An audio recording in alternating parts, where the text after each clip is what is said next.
हरे कृष्णा। जब विचारक गीता पढ़ते हैं तो उनके मन में सबसे पहला प्रश्न यही उठकर खड़ा होता है कि गीता का ज्ञान देने के लिए श्री कृष्ण ने युद्ध का मैदान क्यों चुना था। क्या श्री कृष्ण और अर्जुन को यह ज्ञात नहीं था कि जो युद्ध होने वाला है वो किनके बीच होने वाला है, किनके साथ होने वाला है, किनके लिए होने वाला है।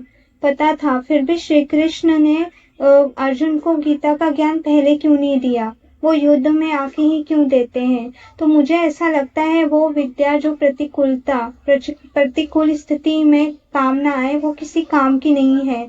वो विश्वास जिसे हम कहते हैं भगवान पर भरोसा, भगवान पे विश्वास, यदि आपका वो विश्वास प्रतिकूल समय में स्थिर नहीं रहता तो क्षमा करना वो विश्वास नहीं है।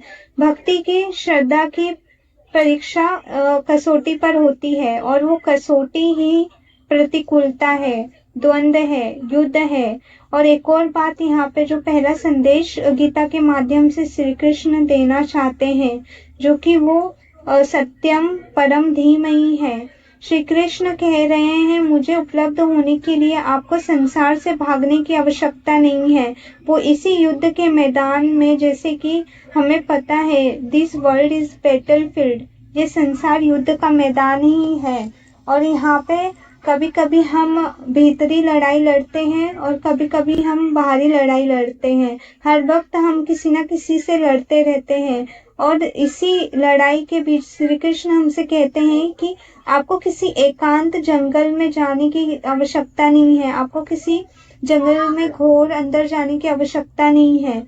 आपको इसी कोलाहल के बीच में, इसी शोर के बीच में वो परम एकांत उपलब्ध होते हैं और इसी शोर के बीच में वो परम शांति की प्राप्ति होती है। और वो परम एकांत को पाने के लिए गीता ही परम ज्ञान है और ये गीता से ही हमें मिलता है।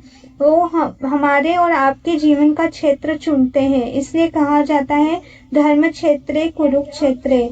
हरे कृष्ण।